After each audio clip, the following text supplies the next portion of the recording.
Olá, amigos. Bom dia, boa tarde, boa noite. Meu nome é Isaías Costa e esse é o estudo da obra Arrancar Máscaras, Abandonar Papéis, do John Powell.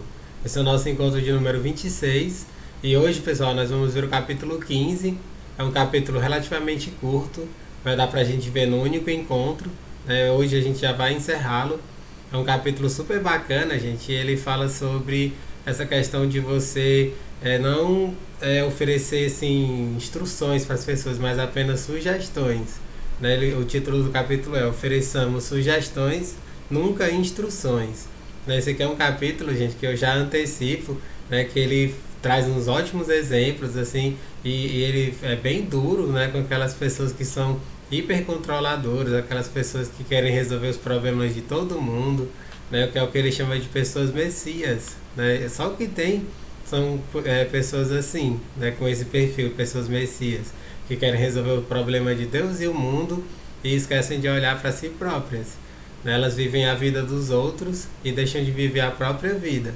Né? Esse é um capítulo assim um pouco mais duro assim na sua linguagem, mas é para dar um chacoalhão mesmo, assim. Esse aqui é um estudo e algumas pessoas vão ter assim altos insights e possivelmente, né, se estiverem abertos ao conteúdo, né, a mudarem, né, estiverem com predisposição a olharem mais para dentro de si mesmas, podem ter grandes transformações a partir daquilo que vai ser compartilhado hoje. Beleza, gente? Nós vamos falar sobre isso, né? Mas antes de a gente começar, como eu sempre faço, agradecer a vocês que estão acompanhando esse estudo pelo canal do YouTube Isaías Costa. Convido vocês a se inscreverem no canal, a darem um like, um joinha no vídeo. É super importante, gente, esse like, porque é dessa forma que esses estudos eles podem chegar para mais pessoas. É assim que o algoritmo do YouTube funciona.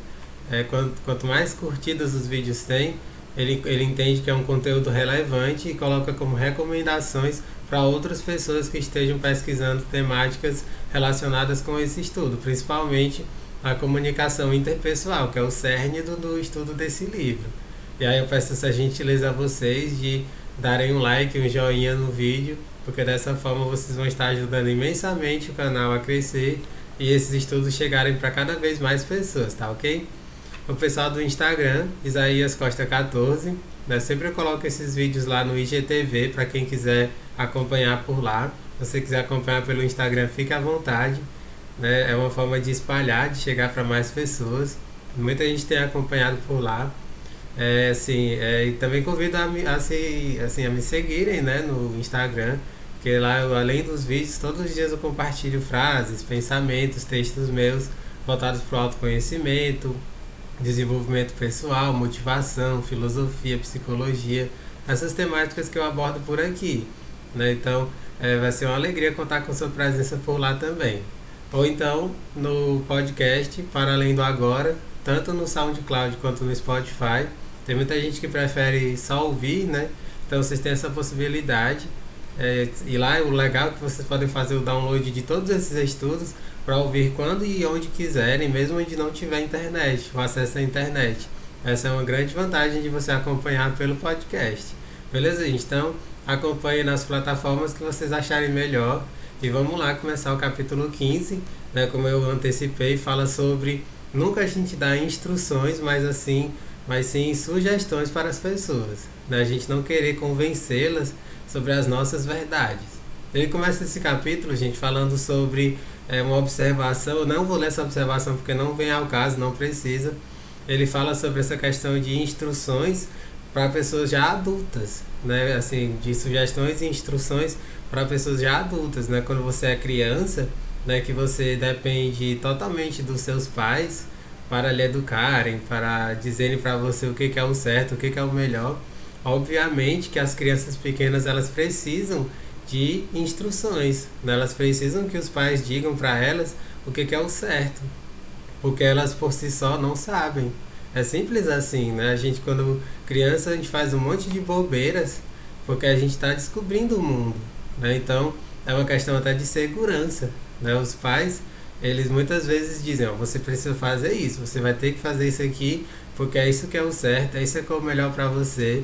Então, ele restringe tudo isso daqui para pessoas adultas. Então, mas como eu sei que quem acompanha esses estudos são pessoas já adultas, nem vem ao caso a gente perder tempo falando sobre isso, né?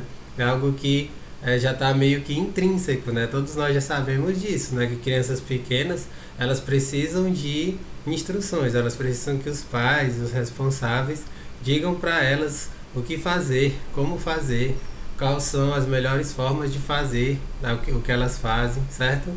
Vamos lá. Crescemos e nos desenvolvemos de muitas maneiras. Entretanto, nosso crescimento pessoal surge em grande parte pelo exercício de nossos dois poderes especificamente humanos, a mente e a vontade. Não podemos ser impedidos de ter nossos próprios pensamentos e de fazer nossas próprias escolhas. É claro que isso significa claramente que, às vezes, pensaremos de forma errada e faremos alguma escolha infeliz. Errar é humano, né? Uma expressão que todos nós conhecemos muito bem. Errar é humano. Em um sentido muito real, se devemos amadurecer, precisamos do direito de errar. Ensaio e erro é a história de nossas muitas vidas humanas. É assim que crescemos. Ou seja, a vida se dá por tentativa e erro. Isso é uma das coisas que eu sempre comento, que eu sempre falo. Já escrevi várias vezes sobre isso. Quando eu estava lendo essa parte aqui, até eu me lembrei, né, de uma historinha budista que às vezes eu conto, né, assim, conversando com os amigos, né. Tinha um mestre já zen, iluminado, né, extremamente sábio. E aí um dos seus discípulos, conversando com ele, né, estava perguntando assim como é que seria tipo esse caminho das pedras para chegar para a iluminação, né? Aí ele falando, você precisa trabalhar, né, o seu autoconhecimento e tudo mais. E aí ele pergunta, mas como é que eu faço isso, né? Essa questão desse trabalho do autoconhecimento. Aí ele diz, né? É através das boas escolhas, né? Quando você faz boas escolhas, você pode chegar à iluminação. O Buda falava isso, né? Sobre o caminho da iluminação, o caminho óctuplo, né?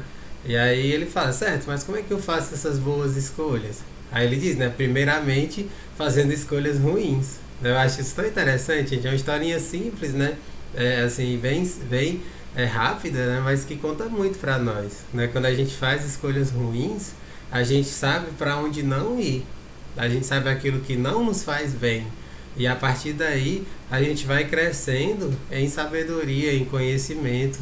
A gente sabe, ó, por aqui não dá certo, por aqui eu não vou ser feliz, por aqui eu não vou me iluminar, entende? A vida se dá por tentativa e erro. E aqui ele coloca isso de forma categórica. Não tenhamos medo de errar, gente. O resumo é esse, não tenhamos medo de errar, porque o erro faz parte. Nós estamos aqui para crescer e todos nós erramos feio muitas vezes. E vamos continuar errando. Enquanto estivermos vivos, enquanto estivermos por aqui, a gente vai estar errando o tempo todo, beleza? O único meio seguro de não crescer é pedir e conseguir carona na mente e na vontade de outra pessoa. Nunca amadureceremos se deixarmos os outros pensarem por nós e fazerem nossas escolhas. A conclusão é que dizer a outrem o que pensar, interpretando a realidade para essa pessoa, é atrapalhar o seu processo de amadurecimento. Da mesma forma, dizer a outrem o que fazer é ajudar e incentivar a imaturidade e uma dependência infantil. Ou seja, o que ele está falando aqui, gente, é muito sério e é como eu falei no começo, acontece muito mais comumente do que deveria, né? Tem pessoas que se colocam tipo como muletas na vida das outras e elas não crescem, elas não amadurecem, porque tem outras pessoas que resolvem tudo para elas, que fazem tudo por elas. E isso não é o ideal. Nós não estamos aqui para isso. Nós estamos aqui para trabalhar o nosso autodesenvolvimento e a partir daí a gente contribuir com o coletivo. Esse é o caminho correto. E se você está aqui acompanhando esses estudos, é porque algo em você está ali levando a, pelo menos, buscar um pouco disso, né? De refletir sobre isso. Então, preste bastante atenção para que você tenha esses insights, né? E caso você se identifique, né, com esse perfil de alguém que quer resolver os problemas de todo mundo, que possa mudar, né? Que tenha coragem para isso. Mais concretamente, suponhamos que você me procure para falar de uma outra pessoa que está sempre precisando de ajuda. Depois de escutar o bastante para formar minha própria opinião intransigente, interponho. Não percebe que ele simplesmente o está usando, né, como se fosse manipulação, né? Ele está falando que o outro estava só o usando. Aí ele continua: mesmo que eu esteja correto em minha rapidíssima análise do seu amigo, ainda assim estou lhe dizendo o que deve pensar. Estou interpretando as pessoas e os acontecimentos por você. Suponhamos ainda que você tenha de tomar uma decisão e venha até mim e me pergunte: o que é que eu devo fazer? Tem muita gente que tem esse perfil. Antes de fazer qualquer coisa, chega para algum amigo, chega para alguém da família, alguém de confiança e pergunta: o que é que eu devo fazer? Essas pessoas que têm esse perfil de resolverem o problema de todo mundo, essas pessoas que na verdade são controladoras, elas, tipo assim, o que acontece muitas vezes? Elas acabam entrando em armadilhas, em enrascadas, porque se a pessoa diz pra você: o que eu devo fazer, ela pergunta, né? E você diz: você tem que fazer tal coisa, você deve fazer isso. Caso ela se frustre, né, com aquela decisão tomada que veio a partir de você, ela vai lá na frente colocar tudo, jogar tudo na sua cara e dizer: não, eu me frustrei por causa de fulano, não deu certo porque fulano disse que era para fazer isso, sabe? E aí isso desgasta os relacionamentos e muitas vezes as pessoas chegam até a se afastar de você, sabe? Então aqui é muito sério o que ele está colocando, para que a gente saque isso e não, assim, resolva pelos outros o que eles têm que fazer. Não decidamos por eles o que eles precisam decidir sozinhos, certo? Como ele me perguntou, eu lhe respondi: sem dúvida, você deve fazer isto, isto e aquilo. E por favor, avise-me como caminham as coisas. E aí a tradução disso: apresente-me um relatório. Ou seja, aqui ele está colocando esse perfil daquela pessoa que quer resolver os problemas de todo mundo. E ainda quer saber os pormenores, os detalhes do andamento daquela decisão, daquela escolha. É algo terrível isso, gente. Mais uma vez, pode ser que o meu conselho tenha atingido o alvo. Mas mesmo assim, estou lhe dando uma decisão pronta. Você não terá de tomá-la por si. Não terá de crescer. Ou seja, essa observação que ele faz eu acho incrível, gente, porque tem pessoas realmente que têm experiência de vida, têm sabedoria, né, que são procuradas exatamente porque as pessoas elas confiam que vai ser tipo assim, um direcionamento muito bom, que vai fazer com que elas vençam, né, com que elas tenham êxito, porém não surgiu da própria pessoa, entende? E isso não gera, né, o amadurecimento e a sabedoria que parte de dentro para fora. É algo que veio de fora para dentro, sabe? Aqui eu faço até uma certa crítica, assim, aquelas pessoas que se colocam no perfil como se fossem gurus das outras, né? Que elas adquiriram muito conhecimento, muita sabedoria, trazem bons direcionamentos para as pessoas, só que isso gera dependência. E aí tem uma coisa tão sutil nisso, gente, essa coisa da dependência. Essa pessoa que se coloca meio como guru, ela fica às vezes num complexo de superioridade, se colocando como se fosse melhor do que as outras, maior do que as outras, porque ela faz com que muitas pessoas dependam delas, né? Ela fica com aquele rei na barriga, como se diz: pô, um monte de gente depende de mim, eu sou tipo a luz, né? Tipo parafraseando aquela passagem bíblica, né? É como se ela fosse o caminho, a verdade e a vida. Isso é orgulho. Isso tem muita coisa assim de vaidade, sabe? E a gente precisa trabalhar isso em nós, para que a gente não tenha esse tipo de perfil, que não é bacana, não constrói e na verdade não é sabedoria profunda isso, certo? Mais uma vez, pode ser que o meu conselho tenha atingido o alvo, mas mesmo assim estou lhe dando uma decisão pronta. Você não terá de tomá-la por si, não terá de crescer. Ou seja, o crescimento verdadeiro, real, não acontece, porque o verdadeiro crescimento ele surge da pessoa mesmo que buscou. É um crescimento de dentro para fora, que foi buscado através dessa tentativa e erro pelaquela pessoa, sabe?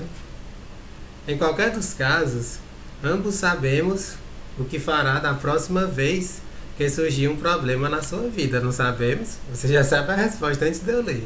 Você vai me procurar para que eu o tire dessa enrascada.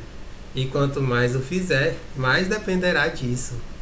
Tornar-se-á cada vez mais incapaz e dependente de mim.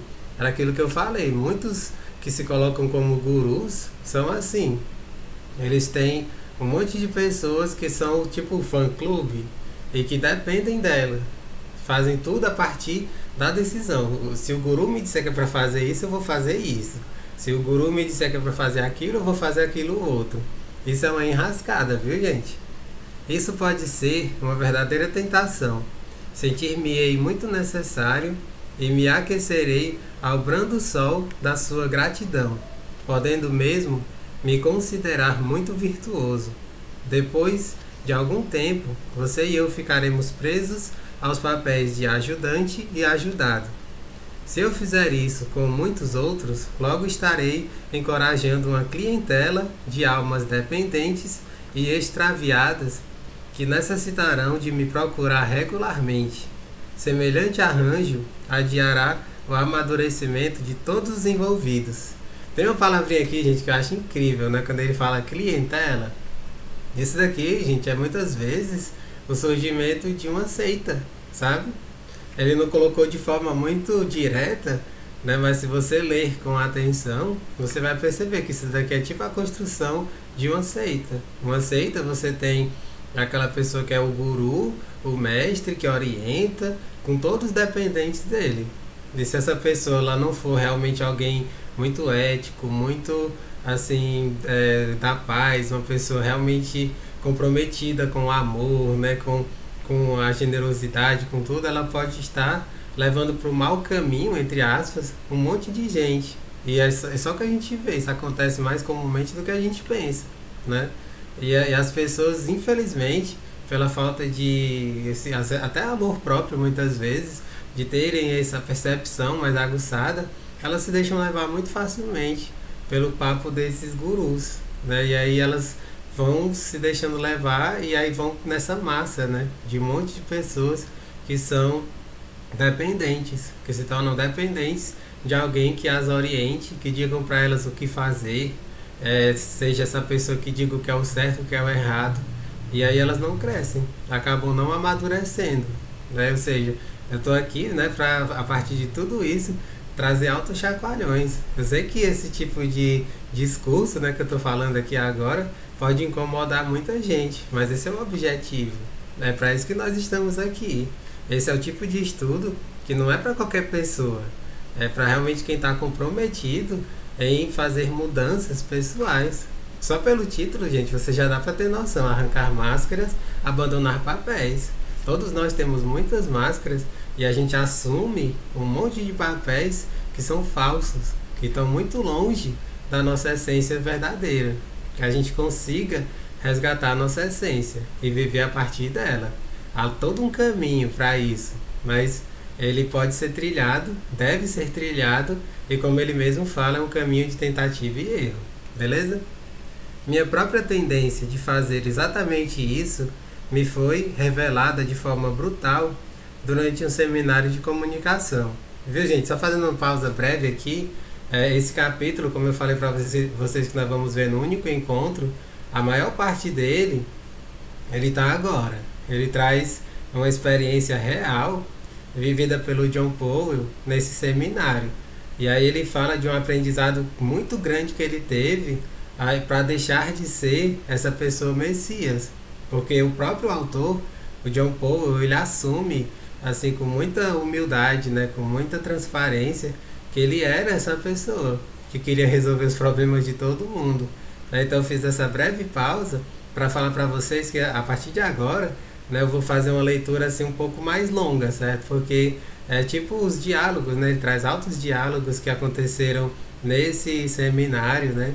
Com as assim, interposições feitas pela mediadora, lá, tipo uma professora que estava à frente, né, desse encontro. E aí ele fala dos diálogos, aquilo que ela trouxe de ensinamento e tal. E aí depois eu vou fazer algumas pontuações, né, a partir de toda essa leitura, desse resumo assim que ele traz desse seminário, tá ok? Uma noite, nós todos, os 60 participantes, estávamos sentados ao longo das paredes de uma grande sala quadrada. Disseram-nos para nos dirigir ao centro da sala somente se tivéssemos vontade e quando a tivéssemos e para deixar a música movimentar os nossos corpos. Era tipo uma dinâmica que estava acontecendo, no qual todos estavam ao redor e o meio, o centro dessa sala estava vazio. Eles estavam ouvindo uma música relaxante, assim, uma música que leva você a ter movimentos dançantes, né? Uma música tranquila e tal. E o centro dessa sala não tinha assim nada, né? Tava só um espaço, né? Onde eles podiam assim ir para lá se quisessem, né? Continuando. O processo era claramente diferente da dança sem parceiros. E nos disseram para mover apenas as partes do corpo, cabeça ou braços ou pernas, que respondessem à música tocada. Logo começamos a ouvir a música em estéreo. Mais ou menos na metade da primeira canção, ninguém se levantara e se dirigir ao centro da sala. Por isso decidi quebrar o gelo.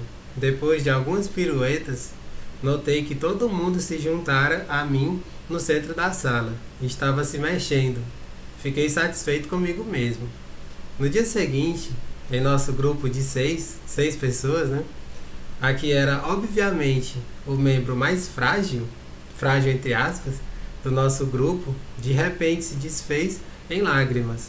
Uma moça, né, se desfez em lágrimas. Confessou ao grupo que, se estávamos desapontados com a sua participação, ela concordara com o nosso desapontamento.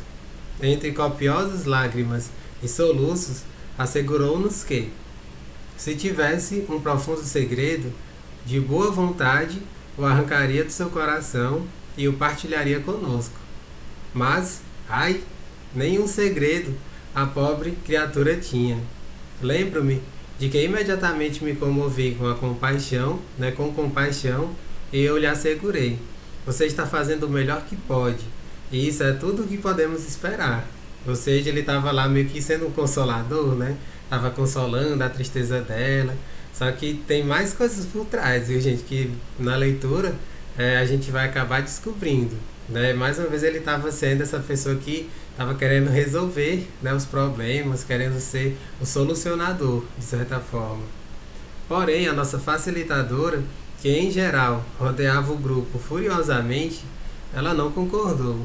Assim como as escondidas, nós a chamávamos de o dragão, né? Esse termo é tão engraçado, o dragão, porque ela era bem agressiva, né? Ela também pusera apelidos em todos nós. Nossa participante frágil era a Olhos Sedutores. Viu, gente? Essa personagem que chorava copiosamente, ela era chamada de Olhos Sedutores. Em altos brados, o dragão assegurou-nos que todos tínhamos feito papel de bobos e que os olhos sedutores nos enganaram com sua falsa fraqueza. É como se ela estivesse manipulando todo mundo ali. Também insistiu em que olhos sedutores sabia muito bem como participar na interação do grupo, mas estava tirando o corpo fora. O dragão continuou especulando que este pretexto enganador era bem praticado. Ou seja, ela estava dizendo que ela não era única. Essa moça era como muitas outras pessoas que estavam tipo sendo meio que vitimista, aquela pessoa que se coloca como coitadinha, né, frágil, né, que sofre mais do que as outras. Era tipo isso o perfil que essa facilitadora estava percebendo nessa moça. Continuando. Aposto que ela vem agindo assim a vida inteira, pois é realmente muito boa nisso. Ou seja, ela foi bem dura, bem enfática, né? E certamente chocou a muitas pessoas que estavam lá, inclusive o John Powell, né, que está trazendo essa história. Instintiva e galantemente, portei-me à altura. Ei, note que você está sendo tão dura com ela? Eu perguntei. A resposta foi breve e acabou comigo. Cala a boca, seu barulhento. O meu apelido, acredita? Você é o próximo. Ou seja, para ela, o apelido dele era o barulhento, porque ele era aquela pessoa que estava só falando e tentando resolver os problemas de todo mundo ali. E aí ela chamava ele de barulhento. É uma forma mesmo assim de cutucar a ferida, né? Era o lugar onde ele mais estava precisando olhar. O lugar onde ele mais estava precisando se transformar, se modificar, para deixar de ser o solucionador, o Messias. Ele acabou aprendendo isso a duras penas. Continuando. Então passei a esgueirar-me na cadeira para tentar encontrar o olhar de olhos sedutores. Quando eu consegui, meus olhos disseram: estou ao seu lado. Ela entendeu a minha mensagem e respondeu verbalmente: sabe, ela tem razão. Eu venho fazendo isso a vida toda.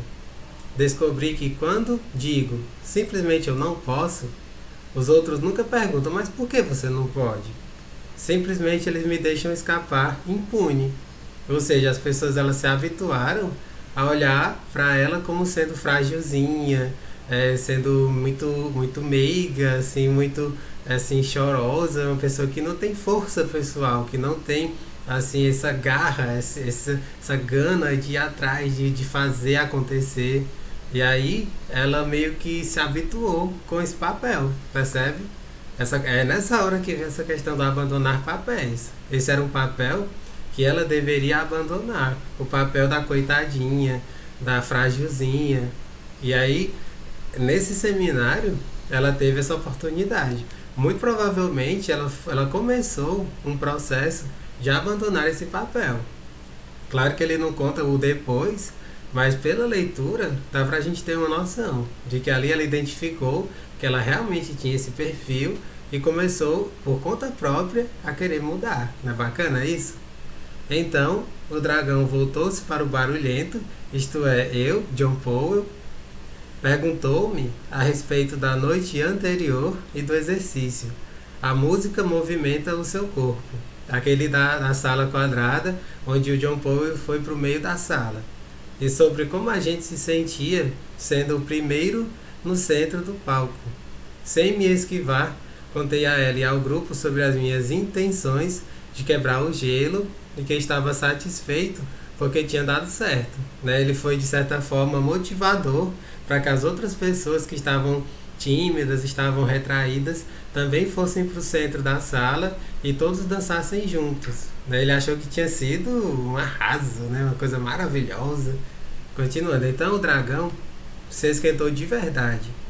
Já pensou, ao menos por um momento, que se não tivesse se levantado, alguém mais tímido e inibido do que você poderia ter conseguido uma valiosa vitória sobre si mesmo? Mas você impediu essa pessoa de obter a vitória. Não, você não tinha de consegui-la para todo mundo, né? Você tinha que consegui-la para todo mundo. Ou seja, aqui ela está dando uma alinhada nele, né? Porque ele sendo essa pessoa mais extrovertida, né? Mais assim, expansiva, ele foi logo lá no meio, né? Se tacou no meio de todo mundo para poder quebrar o gelo, né? Só que essa dinâmica, o objetivo dela era exatamente o que essa mediadora, essa facilitadora queria. O que ela mais queria era que alguém mais tímido, alguém mais retraído, tivesse a coragem de ir até o centro. Né? Ou seja, alguém que tivesse mesmo trabalhando em si essa coragem, essa forma de se colocar no centro, né? Que é o que as pessoas mais tímidas, mais retraídas precisam trabalhar. E aí ele, sendo o resolve tudo, sendo o Messias, ele atrapalhou esse processo. E certamente ele ficou envergonhado com isso, né? Continuando. Um ponto para você, pensei. Mas o dragão não esperou resposta. De fato, nem parou para respirar. Ela continua, né? E quando eu estava criticando a atitude de olhos sedutores, não teria sido maravilhoso se ela mesma se tivesse defendido? Mas não. Você a defendeu, não foi? 2 pontos para ela, percebendo que estava atingindo o alvo, né? Ou seja, aqui ele estava falando, né, que essa moça, ela estava toda assim vitimista, né, toda coitadinha. E aí essa mediadora, essa facilitadora criticou essa postura, porque ela poderia ser muito mais corajosa, poderia ser muito mais proativa, e ela estava tendo uma oportunidade para isso, para ela realmente se encarar. Só que ele, né, sendo o resolve tudo, sendo controlador, sendo o Messias, quis resolver por ela. E aí quem estava errado nessa história? Era o John Paul que estava errado. Ele deveria ficar mais na dele, silenciar e ver no que aconteceria. Esperar, pelo menos esperar um pouco, para ver como que ela reagiria, entende? É muito legal, gente. Esse exemplo aqui eu acho perfeito, viu? Porque essa vivência, ela é super comum. Aqui a gente pode estender para assim, situações cotidianas em qualquer lugar do planeta. Pessoas no planeta inteiro vivem situações extremamente parecidas com essa daqui. Aí ela continua, né? 2 pontos para ela. Percebendo que estava atingindo o alvo, o dragão continuou. Aposto que você chega a interpretar para os outros e dizer-lhes o que fazer, não é? Ou seja, aqui ela fez o checkmate, né? Porque ele realmente fazia isso, ele não tinha nem o que dizer, porque essa era a verdade. Ele queria ser o resolvedor, o solucionador dos problemas de todo mundo. Imediatamente, eu me lembrei de 1000 vezes em que fizeram exatamente isso. Ou seja, ela foi bem ao centro, né? Às vezes, como o pessoal fala brincando, né? Ela acertou na mosca, acertou na veia, né? Então, ele certamente saiu de lá muito diferente de quando ele chegou. Ele refletiu imensamente sobre tudo aquilo que ele estava aprendendo com o que eles chamavam de dragão, né? Uma pessoa muito firme, muito segura, né? Que assim precisava, né? Ele precisava de alguém que tivesse esse perfil para fazer com que ele aprendesse. Eu acho isso tão bacana, gente, porque realmente é assim que acontece. Nessas pessoas que são muito controladoras, né? Que querem resolver o problema de todo mundo, elas pensam que são incríveis, né? Que são assim insubstituíveis. Elas têm isso, né? E aí como é que elas aprendem? Elas aprendem quando chega alguém que ainda é mais do que elas, assim, que chega assim pra voar as bandas, né? Como se diz. E foi isso que aconteceu. Essa pessoa com muito poder, com muita firmeza, fez com que ele acordasse. E ele realmente acordou a partir desse seminário, tanto é que colocou de forma magistral aqui no livro. Continuando. Assim sendo, reclinei-me e escutei um sermão sobre a estupidez dessa atitude, como isso acostumava mal os outros e reprimia o seu crescimento pessoal. Era um acepipe para o meu ego. Sugeriu e concordei. Eu devia ter percebido que esse seminário seria um pouco difícil, quando soube que levaria 5 dias e que só seriam aceitas pessoas emocionalmente estáveis com idade entre 21 e 50 anos. Entretanto, eu não previra o tamanho da dificuldade, mas aprendi a lição. Quando o seminário acabou, voltei para casa e imediatamente desisti de bancar o Messias. Ou seja, esse seminário que foi para ele assim super desafiador, também foi para ele extremamente transformador. Depois desse seminário, nunca mais ele se portou como essa pessoa que resolve o problema de todo mundo. Porque não é assim, gente. A nossa vida por si só, os nossos próprios desafios já são gigantescos. Se a gente conseguir terminar a nossa vida resolvendo pelo menos uma parte daquilo que são nossos problemas, nossas próprias dificuldades, nossas próprias travas, já é muita coisa. Quanto mais a gente querer resolver dos outros, né? Então, vamos realmente refletir sobre isso. Porque isso aqui, gente, é muito interessante e é autoconhecimento puro. Isso daqui não é teorizações, não é aquelas coisas assim viajantes, é coisa prática, é coisa do dia a dia. São coisas que você hoje mesmo já pode fazer diferente, se você quiser, certo? Então, eu quis dizer quando aparece alguém com o dedo levantado pedindo carona. Às vezes, tenho de me esforçar para reprimir o meu antigo impulso de me transformar em uma impressora, proferindo toda espécie de interpretações e conselhos. Pessoalmente, dediquei-me à técnica da pergunta bem colocada. É mais ou menos assim. Puxa, não sei o que você deve fazer. O que você acha? Em sua opinião, quais são as possibilidades? Isso aqui é super bacana, viu, gente? Porque é uma forma de você ajudar, é você fazer perguntas, né? Ou seja, isso aqui é até trazendo um pouco, né, do capítulo anterior. Quando você faz mais perguntas, você faz com que a pessoa ela explique melhor, ela traga mais informações e assim você consiga uma interação melhor. Quando você faz perguntas, muitas vezes aquela pessoa que está falando, ela tem um insight. E ela pensa, poxa, eu não tinha pensado nisso, eu vou fazer tal coisa e eu sei que vai dar certo, eu sei que eu vou resolver.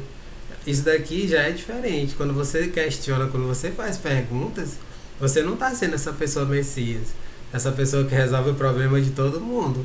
Você está sugerindo, você está incitando o outro a resolver por conta própria, a olhar para si, se auto-questionar e resolver os seus problemas. Não é bacana? Às vezes, uma sugestão pode ser inserida com sucesso na conversa por meio de uma pergunta. Aí ele traz exemplos. Diga-me, já pensou em voltar a estudar e tirar um diploma? Ou seja, aqui é o exemplo de ele conversando com alguém, né, que está em dúvidas se vai voltar a estudar, se vai concluir uma faculdade, se está pensando já começou e está pensando em sair. Assim, tem muitas possibilidades, né? Só que aí ele vai trazer, né, um questionamento. Você já pensou em você fazer um curso e tirar um diploma, né? E a partir daí ampliar o seu leque de possibilidades e de possibilidade de trabalho e tudo mais? Ele está trazendo questionamentos. Ao fazer isso, a pessoa ela vai refletir, pensar bastante e vai continuar um belo diálogo, entende? O segundo, né? Acho que a sua atitude com relação a quem representa a autoridade foi influenciada pelo relacionamento com o seu pai.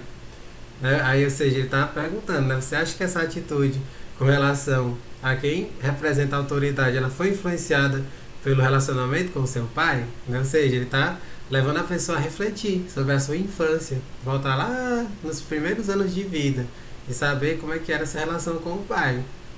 Quando o pai é ausente, por exemplo, né, a pessoa ela tende a ser mais insegura.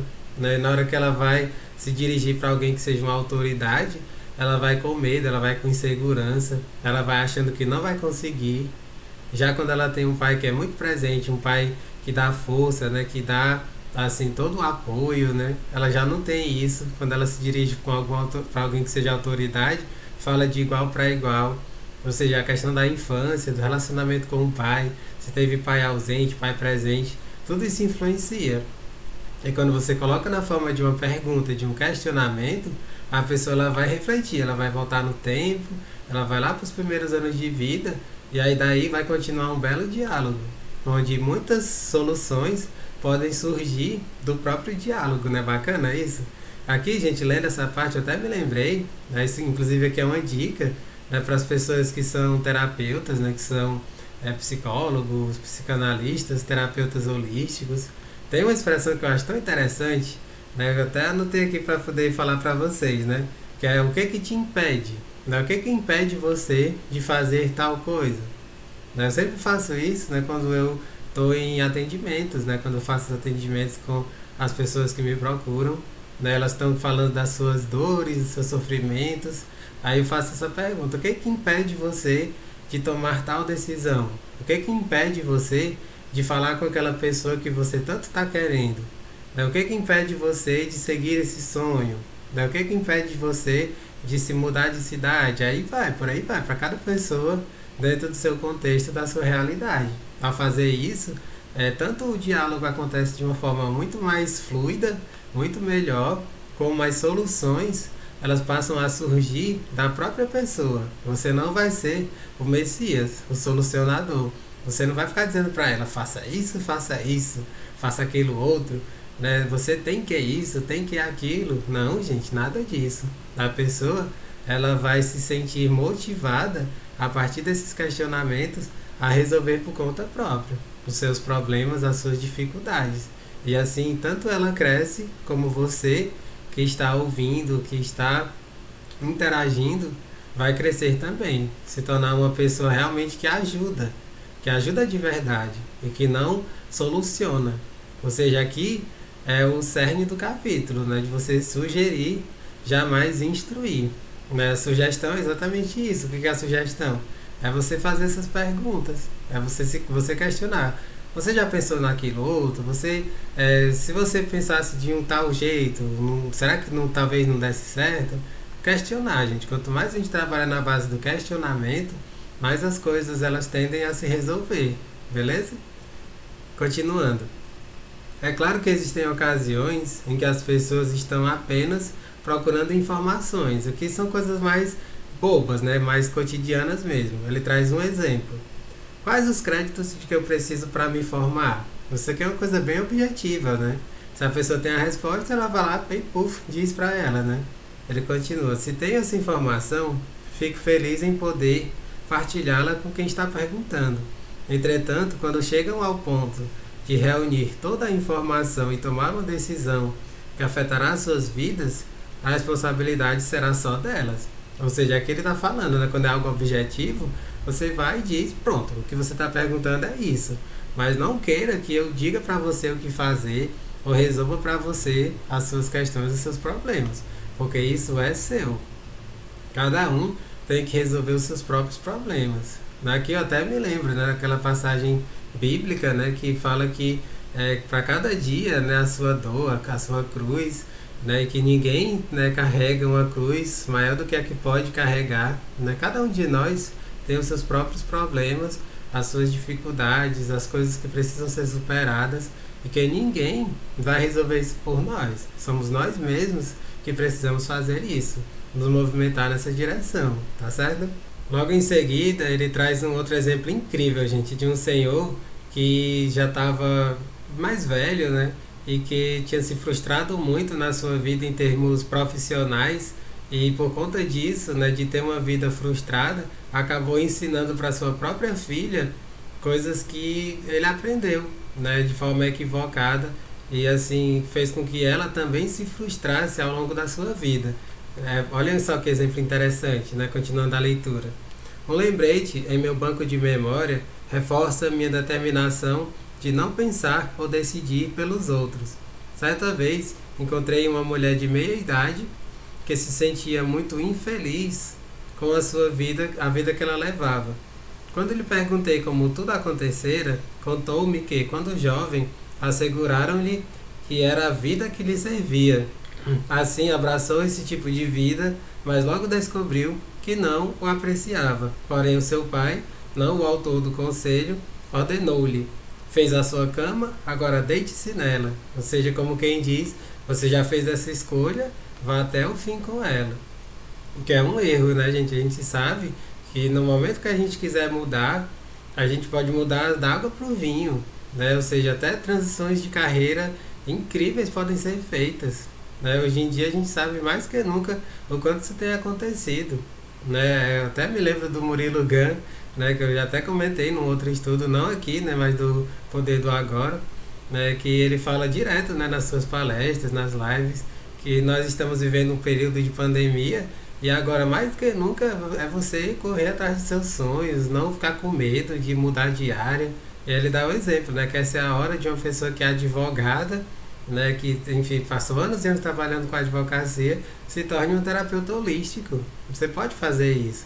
E aqui traz um exemplo, né, de uma pessoa que está meio engessada, né, uma pessoa que pelo medo estagnou, né, e passou a vida inteira trabalhando com algo que não realizava. Né, mas por quê? Porque ela foi orientada assim por pessoas que queriam resolver tudo por ela, e ela não se tornou protagonista. Não se tornou a pessoa que constrói a própria história, sabe? Continuando. Assim, fez, com efeitos arrasadores, né? Ficou super infeliz, super triste com essas escolhas. Acho muito triste para qualquer um de nós estar vivendo a decisão que outrem tomou em nosso lugar. Recentemente, um jovem trouxe-me uma fita com a gravação dele cantando. Era uma voz maravilhosa, era sem dúvida um jovem talentoso. Então me contou que pessoas qualificadas para dar tais opiniões asseguraram-lhe que com prática ele poderia se tornar um dos grandes da ópera de todos os tempos. Entretanto, tinha feito um curso superior em um campo totalmente diferente. E lhe prometeram um emprego relativamente lucrativo no comércio. Aí surgiu a tentativa de pedir carona disfarçada em indagações. Ou seja, é a questão da frustração, né? Que poderia ter ido para uma área, mas pelo medo acabou não indo. O que você acha que eu deveria fazer? Em meu lugar, o que faria? Em que tipo de vida acha que eu seria mais feliz? né? Perguntas como quem pede uma solução, né? Como querendo que o outro resolva por ele. É um vício, né? Muitas pessoas têm esse vício de querer que os outros resolvam todos os seus problemas. Aí ele continua, né? Aqui já chegando mais pro final do capítulo, né? Se encaminhando pro final. Discutimos todas as questões, acho que com muito proveito, mas ele ainda não faz ideia de tudo o que eu pensei.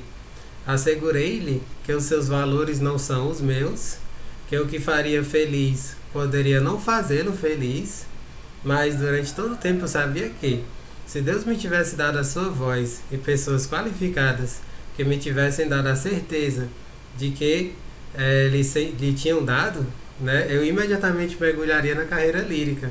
Ou seja, uma pessoa com uma voz incrível, uma potência vocal enorme, acabou pelo medo não seguindo por esse caminho, que o faria feliz verdadeiramente. E não só isso, né, teria contribuído muito mais para a coletividade, né, teria sido a sua melhor versão. Né, ele continua, o John Paul. Mas eu sou velho e sensato bastante para saber que não posso pensar ou escolher por ninguém, exceto por mim. Sou perito apenas em mim mesmo. Devo assumir a responsabilidade de pensar por mim e fazer as minhas próprias escolhas. Entretanto, não posso fazer isso por mais ninguém. Ou seja, aqui ele está colocando já, né, meio que curado, digamos assim, dessa síndrome de ser o Messias, de resolver os problemas de todo mundo. Né, se ele fosse o antigo John, né, John Paul, ele teria dito: poxa, por que você fez isso? Você deveria ter sido cantor, deveria ter trabalhado numa ópera. E ele ficaria mais arrasado ainda, ficaria super triste, se lamentando, vivendo de lamentações. Né? E a gente sabe que muitas pessoas passam o resto da vida se lamentando: pô, devia ter feito isso, devia ter feito aquilo outro. Como diz aquela velha música lá dos Titãs, né? Devia ter amado mais, chorado mais, visto o sol nascer. E aí já o tempo passou, não há mais o que fazer. Então a postura correta é você dizer: poxa, eu não vivo a sua vida, eu não sou você. Né? Você fez o que estava dentro das suas possibilidades na época. Aí você, o máximo que poderia fazer era tipo assim, dar alguma sugestão de meio que para minimizar, né, todo esse estrago feito, digamos assim, anos e anos vivendo infeliz num trabalho, numa profissão que não realizava. Tipo assim, eu, nesse caso, o que eu sugeriria, né? Seria tipo assim: pô, não dá pra voltar no tempo, meu amigo. Você já passou anos e anos, né? Talvez já esteja perto de se aposentar, enfim. Né? Eu diria: pô, mas você já pensou, será que não existe na sua cidade, no bairro que você mora, um coral, alguma coisa assim no qual você possa, tipo assim, de forma pelo menos recreativa, né, ter isso como hobby, alguma coisa assim que você possa se divertir, cantar e tudo mais? Eu sugeriria isso, isso é uma sugestão, entende? Aí ele pensaria: poxa, não é verdade, eu posso ver isso. Eu acho que realmente que tem, no meu bairro tem um lugar lá que tem um coral, eu posso me voluntarizar para cantar com eles. Aí ele ia abrir lá o seu vozeirão e certamente seria chamado e ficaria muito feliz. Né? Poderia meio que minimizar danos, entende? Isso é uma boa forma de agir. Muito provavelmente o John Paul deve ter agido dessa forma. Ele não escreve isso, mas eu imagino, né, que ele tenha agido dessa maneira. Beleza? Aí ele continua, né? Devo assumir a responsabilidade de pensar por mim e fazer minhas próprias escolhas, entretanto não posso fazer isso por mais ninguém. Desejo brincar de ser o grande guru com uma clientela de pessoas dependentes que precisam regularmente que eu as tire das enrascadas? Obrigado, mas de jeito nenhum. Aí ele conclui, né, dando um resumo do capítulo todo: o único meio seguro de não crescer é pedir e conseguir carona na mente e na vontade de outra pessoa. Viu, gente? Então esse capítulo aqui é muito bacana, é um capítulo realmente que, se você se identifica, né, com esse perfil, vai ser um pouco incômodo, né? Vai ser, porque aqui, né, ele é muito enfático, né? Ele traz esse capítulo de uma forma muito firme, né? Exatamente para que as pessoas que têm esse perfil de serem messias, de resolver os problemas de todo mundo, acordem para a vida. Não é assim, gente. Nós precisamos trabalhar no nosso próprio processo, a nossa própria evolução, E o máximo que a gente pode fazer pelas outras pessoas é fazer com que elas se questionem. É incitar questionamentos. Você já pensou nisso? Já pensou naquilo outro? Será que talvez se você fizesse assim não seria mais interessante? Não seria melhor? Quando você age assim, você não é mais essa pessoa Messias que resolve para todo mundo. Mas você faz com que elas se questionem e resolvam seus problemas por conta própria. Beleza, gente? Espero que vocês tenham gostado, né, dessas reflexões. Eu achei esse capítulo aqui incrível, genial. Realmente é um capítulo que faz um chacoalhão, né? Ele dá um chacoalhão na gente. Dê um joinha, né? Não deixem de dar um joinha, um curtir, né, no vídeo para que ele atinja mais e mais pessoas e o canal possa crescer, né, e ajudar cada vez mais pessoas. No nosso próximo encontro a gente vai começar o próximo capítulo e vamos seguindo. Um grande abraço e até mais.